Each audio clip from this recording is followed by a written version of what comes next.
제가 대학을 복학을 해서 어느 날 우연히 영문 잡지를 하나 손에 쥐었어요. 그 잡지의 이름은 포럼이라는 잡지. 영어식 발음으로 하면 포럼이 되겠죠. 지금도 그것은 굉장히 유명한 학술 잡지이기도 한데요. 그게 뭔지도 모르고, 그래서 제가 영문도 모르고 들어갔다 영문도 모르고 나왔지만 영문과 학생이었잖아요. 그래서 폼나게 그 포럼 잡지를 이렇게 들고 다니면서 휴게실에서 읽곤 했는데 포럼이라는 말이 뭔지도 몰랐어요. 그런데 어느 날 철학과 강의실에 가서 강의를 듣는데 그 교수님 입에서 심포지엄이라는 말이 또 튀어나왔어요. 심포지엄은 뭐고 포럼은 뭘까 궁금했어요. 그래서 제가 질문을 했어요. 교수님, 포럼은 뭐고 심포지엄은 무엇이며 세미나는 또 뭡니까? 그랬더니 그 교수님이 다른 과 학생이 와서 이상한 걸 웃기는 걸 질문하니까 한참 쳐다보더니 포럼과 심포지엄과 세미나에 대해서 짤막하게 설명을 해주었어요. 포럼과 심포지엄이라는 말 아마 여러분들 많이 들어보셨을 터인데 둘 다 약간 비슷합니다. 포럼이라는 것은 로마의 그 광장이죠. 그 광장에 모여서 로마인들이 직접 민주주의를 할 때 어떤 의제에 대해서 자유롭게 발언을 하는 것. 그게 이제 로마의 포럼 광장에서 시작이 되었다고 해서 나온 말이에요.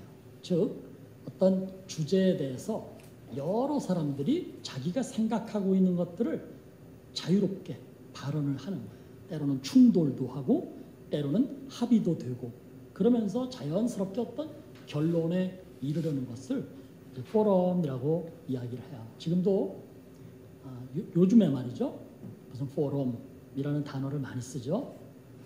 정치인들이 모여서 우린 무슨 포럼이야. 경제인들이 모여서 우린 또 무슨 포럼이야. 뭐 각기 다양한 포럼들을 형성해요. 세계적으로 가장 유명한 포럼은 스위스 다보스에서 1년에 한 차례 열리는 다보스 포럼이라는 거죠. 다보스 포럼은 주로 경제적인 현상이나 문제들을 그 자리에 모인 수많은 경제학자 혹은 세계적인 석학들이 경제 문제나 사회적 현상에 대해서 자유롭게 토론을 하면서 근시안적으로 혹은 멀리 원시적으로 이런 문제들을 어떻게 해결할 것인가, 이런 것들을 어떻게 세계화시킬 것인가를 이제 논의하는 게 다보스 포럼, 아주 유명합니다. 그런 포럼들이 있어요. 심포지엄이란 또 뭘까?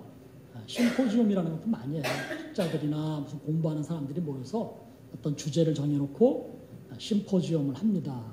심포지엄은 참여한 모든 사람이 다 자유롭게 발언을 하는 것은 아니고요. 초대받은 몇 명의 사람들이 학자나 강사들이 되겠죠. 그 주제에 대한 자기의 생각, 자기의 연구 내용을 발표하고 그 다음에는 모여든 청중들과 함께 자유롭게 질의응답을 하면서 어떤 자기의 주장이나 자기의 견해를 자연스럽게 결론 지어가는 그런 형태의 모임을 심포지엄이라고 얘기해요. 이 심포지엄이라는 단어는 어디서 처음 나오게 된 거냐면 플라톤이라는 철학자가 쓴 대화라고 하는 방대한 책이 있어요. 그 책에 향연이라는 부분이 나오는데 심포지엄을 우리말로 굳이 번역하면 향연이라는 말로 번역이 돼요. 향연이라는 말은 물론 좀 모여서 맛있는 걸 먹는 걸 향연이라고도 얘기하겠지만 원래는 그렇게 시작된 게 아니에요. 플라톤은 이 향연에서 소크라테스의 입을 빌려서 사랑이 뭔가 이걸 이제 이야기해요. 그리스의 아가톤이라는 아주 유명한 비극을 쓴 극작가가 있었는데 그 사람이 그리스 전체의 비극, 소위 희곡을 발표하는 자리에서 1등을 했어요. 그래서 이 아가톤이 자기 집에서 성대한 잔치를 벌였어요. 사람들을 초청을 했어요. 근데 초청받은 사람들 가운데 특별히 당대 그리스 최고의 석학 소크라테스를 비롯해서 파이드로스라든가 뭐 여러 명의 철학자들을 초빙했어요. 그리고는 사람들이 보는 앞에서 이 8명의 철학자들이 서로 이제 자기 얘기를 하기 시작하는 거예요. 주제가 주로 사랑이었어요. 여러분이 아시는 대로 이 그리스, 헬라에는 사랑이라는 말이 여러 가지로 사용되는데 가장 일반적인 사랑이라는 단어는 에로스예요. 이 말이 좀 잘못 적용되고 잘못 전해져 가지고 무슨 야한 걸 보면 에로스라고 생각을 해요. 그래서 무슨 영화나 무슨 잡지나 글 같은 것도 조금 야한 내용이 들어있으면 에로물이다 뭐 이렇게 얘기하는데 사실은 그것은 굉장히 이렇게 잘못 어그러진 표현이에요. 에로스라는 말은 본래 그리스의 인간과 신 중간자 존재로 에로스라는 존재가 있었다. 신화의 이야기죠. 거기서부터 에로스의 이야기를 쭉 전개해 가는데 에로스는 사랑의 신이에요.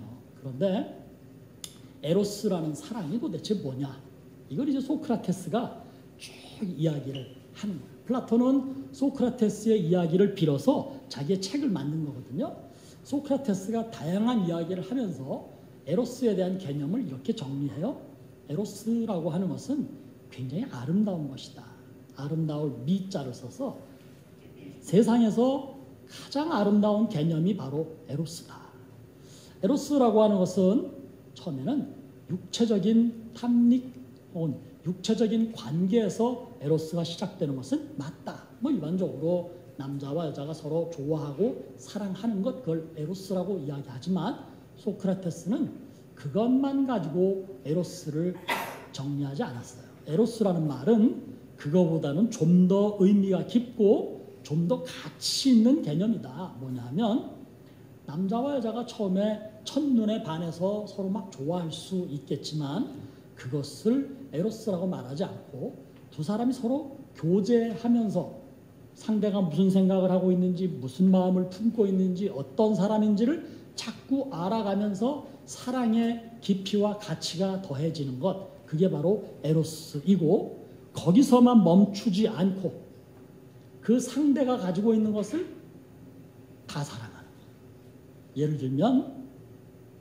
내가 누구를 좋아한다면 그 사람의 얼굴만 예쁘다고 좋아하는 게 아니죠.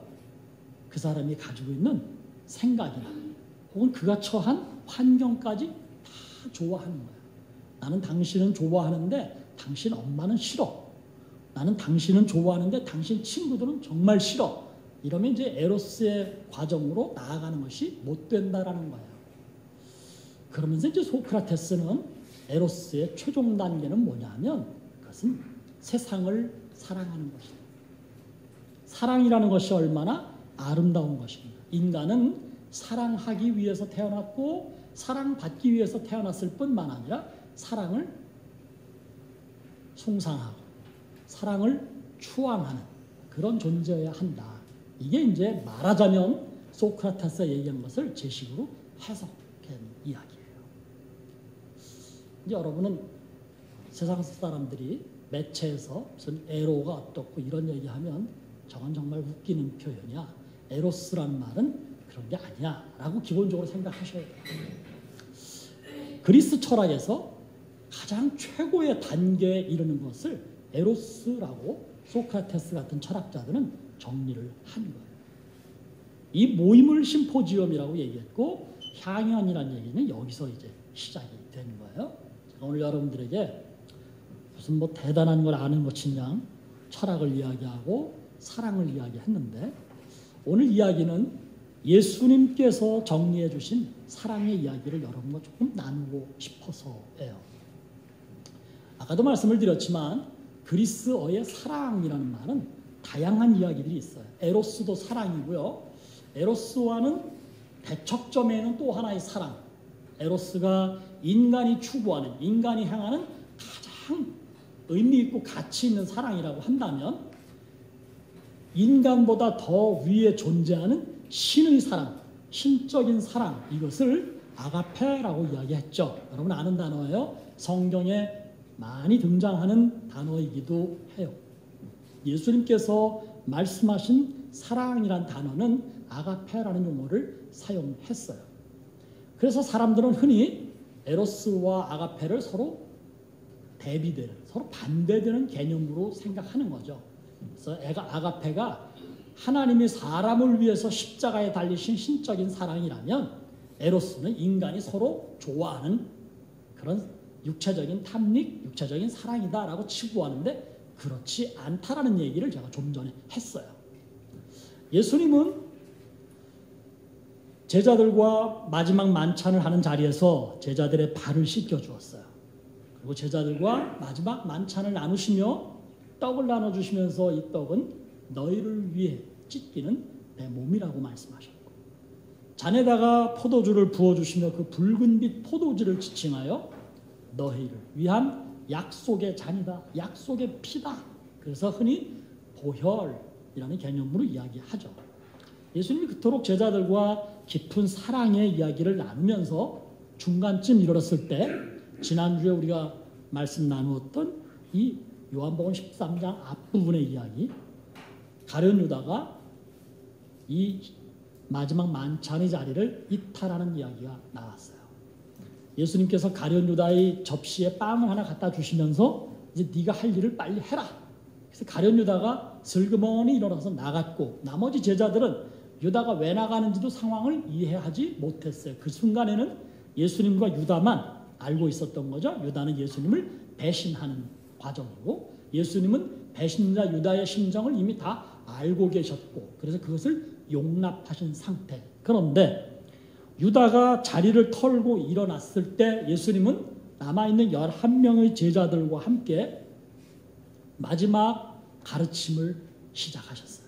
그게 바로 오늘 우리가 읽었던 본문 말씀 요한복음 13장 31절에서부터 14장, 15장, 16장까지 이어가는 말씀이에요. 16장은 예수님이 제자들을 위해서 뜨겁게 드리는 중보의 기도거든요. 14장과 15장에서는 예수님이 설교를 하시고요.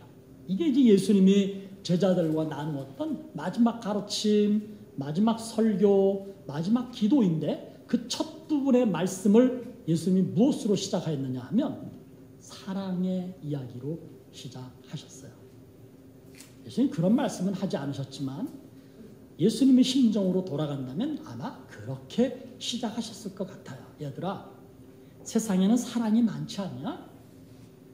남녀가 서로 뜨겁게 사랑하는 것, 사람과 사람 사이에 참 멋지게 사랑하는 장면들을 철학에서는 에로스라고 하지.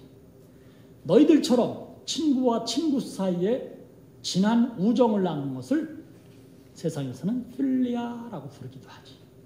또 부모가 자식을 사랑하는 그 사랑을 스톨게라고도 한단다. 그런데 오늘 나는 에로스도 있고 필리아도 있고 스톨게라는 사랑도 있지만 특별히 가장 위대한 사랑 아가페에 대해서 이야기를 나누고 싶구나.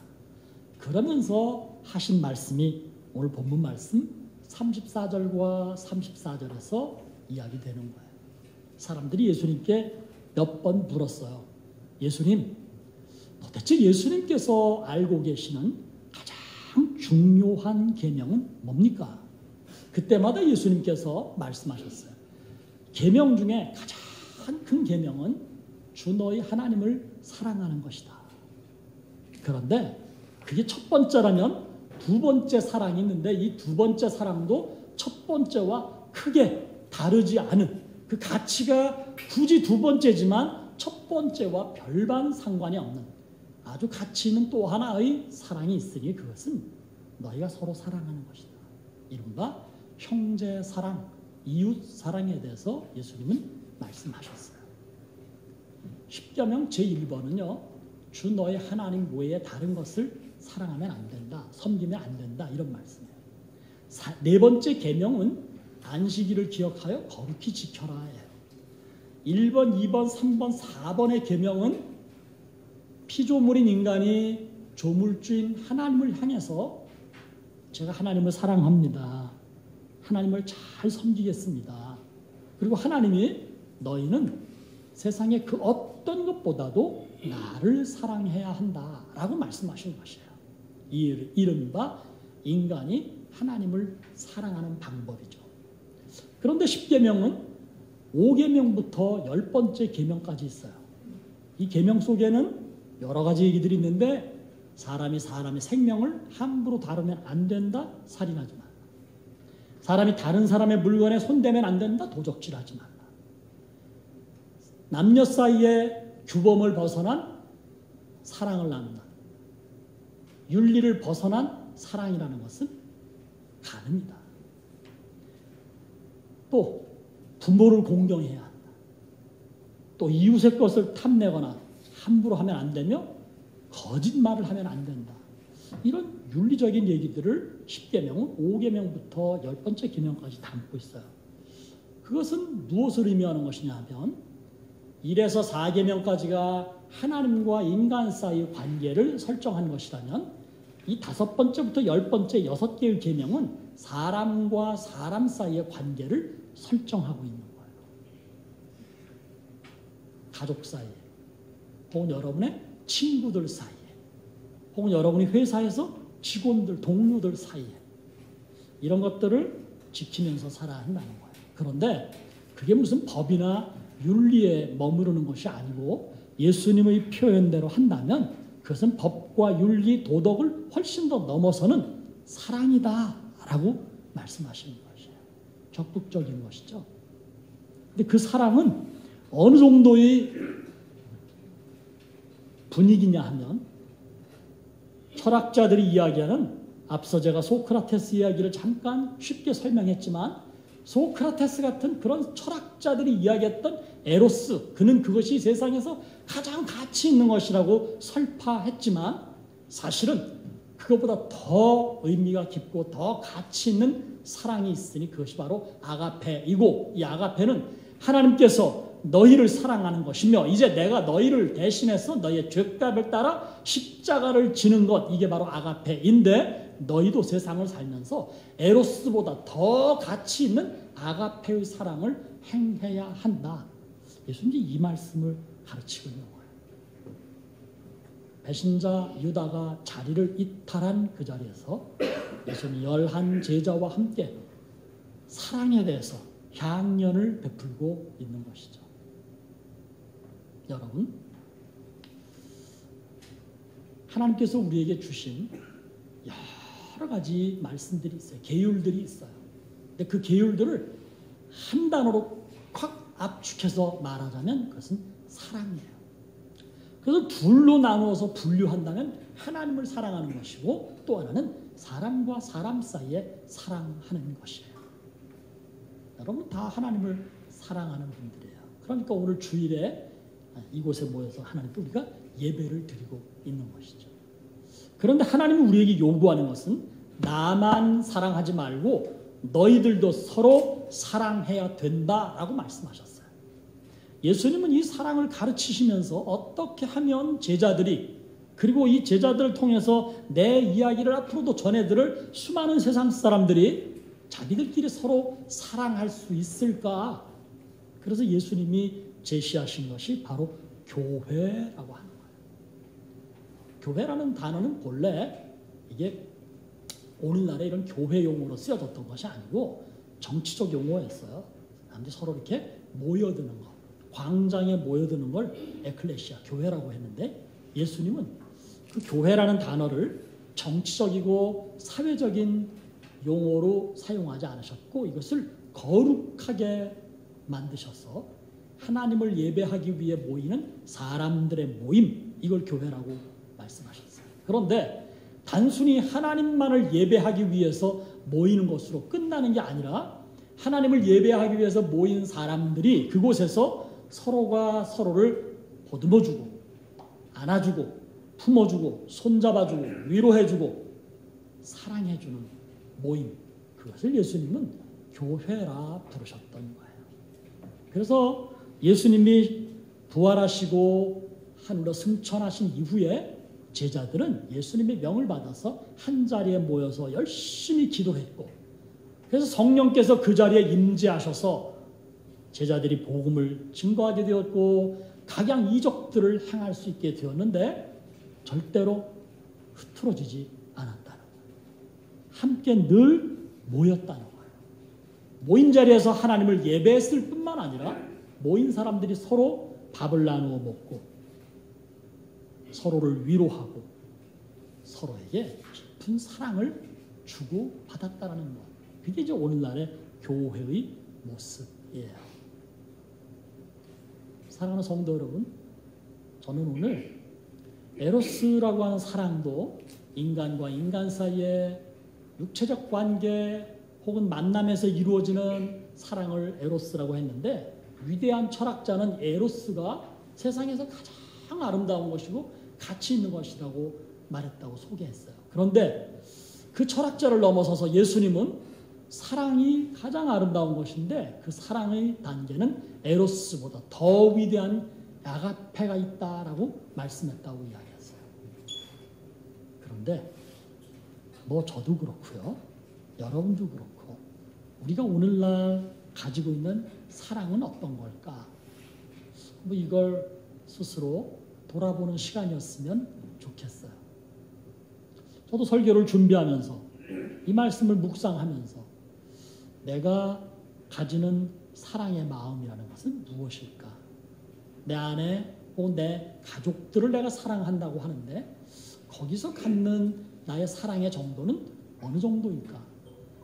내가 나무십자가 교회의 목사인데 나는 우리 나무 가족들을 사랑한다고 늘 표현하는데 내가 나무 가족들을 향해서 갖는 사랑의 자세는 무엇일까? 뭐 말할 나위도 없이 부끄러웠죠. 이런 상황에서 이런 상태로 내가 교우들에게 이런 설교를 할 수 있을까? 이런 상태로 내가 내 아내 앞에서 교인들에게 설교가 가능할까? 뭐 아내를 이야기할 것도 없어요. 저는 때때로 여러분들에게도 상처를 주거나 때때로 여러분들에게도 최선을 다해서 사랑하지 못하는 모습을 감추지도 못했던 그런 때가 종종 있다고 생각해요.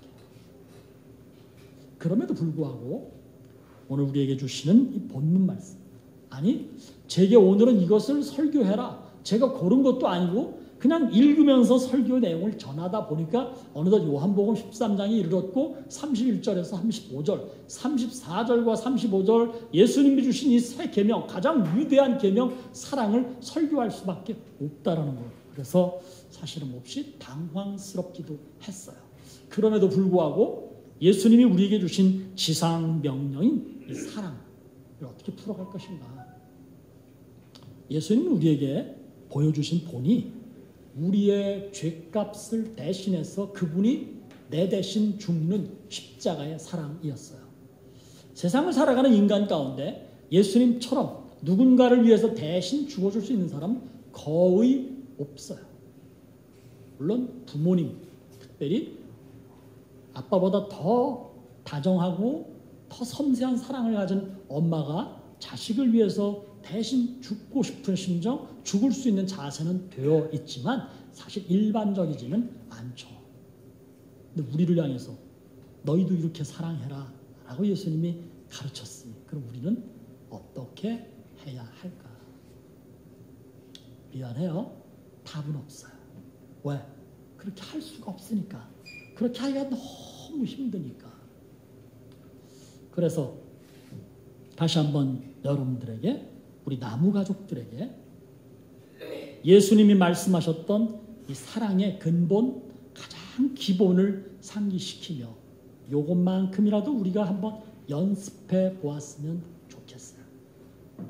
사랑이 뭘까? 사랑은 관심에서부터 시작이 돼요. 사랑의 반대말이 뭐예요? 라고 물으면 미움이라고 얘기하지만 일반적으로 무관심이라고 말한대죠. 네, 맞는 말 같아요. 사랑이라고 하는 것은 무관심이에요. 저 사람이 어떤 상황에 있든지, 어떤 마음 상태인지, 지금 처지와 형편이 어떤지 전혀 관심 없다면 그것은 사랑하는 것이 아니죠. 사랑의 시작은 관심으로부터 시작한다는 거죠. 물론 너무 지나친 관심을 보이면 간섭이 될 수도 있고 짜증이 날 수도 있겠죠. 그런데 여러분, 사랑은 관심에서 시작하는 거예요. 그리고 사랑은 상대를 향한 기대감에서부터 시작이 되는 거예요. 저 사람은 아무것도 할 수 없어. 쟤는 안 돼. 저러면 되겠어? 라고 하는 비판, 비난, 판단, 정죄 이런 건 사랑하고 아주 거리가 먼 것이에요. 사랑은 관심에서 시작하고 기대감으로 자라나는 것이며 사랑은 신뢰로 사랑의 꽃을 피워가는 거예요.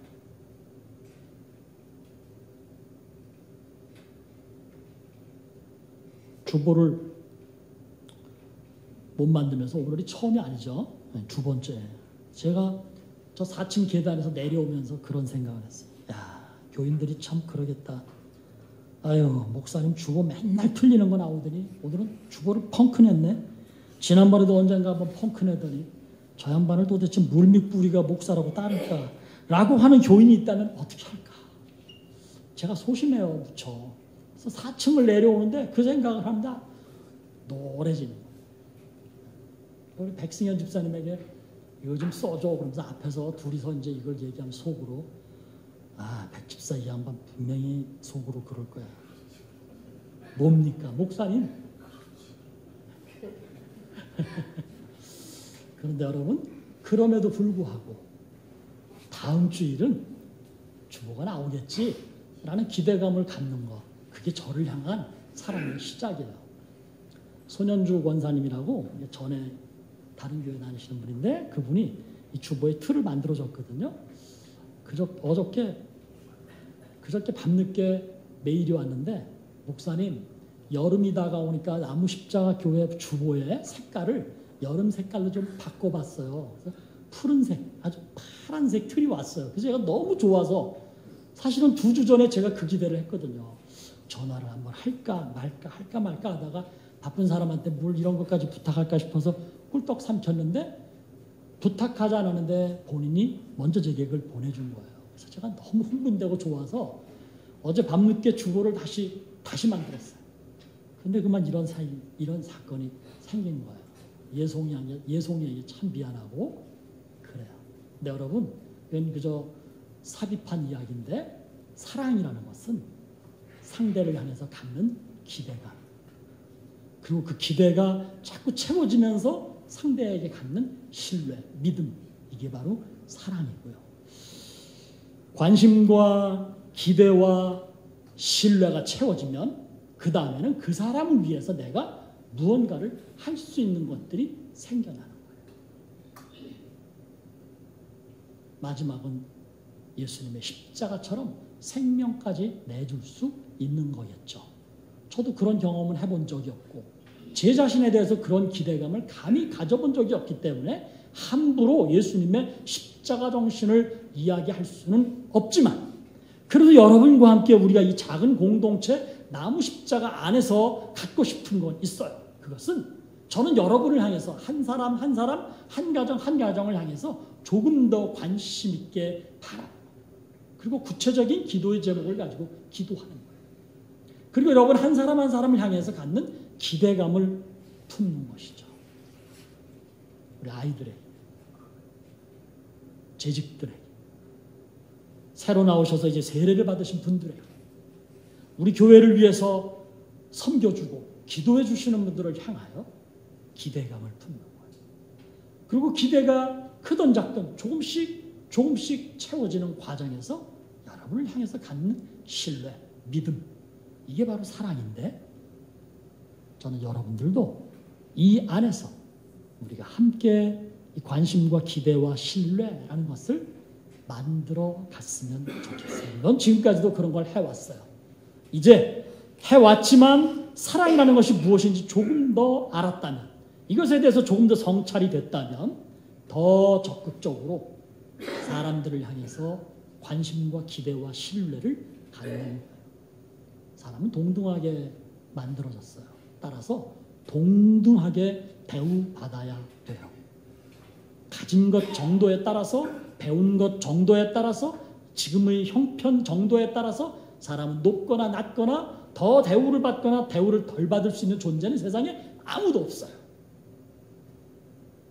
최소한 우리가 이 안에서만큼은 누가 누구를 하찮게 여기거나 누가 누구 이상으로 너무 크게 갖거나 그런 걸 조금 자제하면서 서로를 향한 관심과 기대와 신뢰가 자꾸 만들어지고 커지고 세워졌으면 좋겠어요.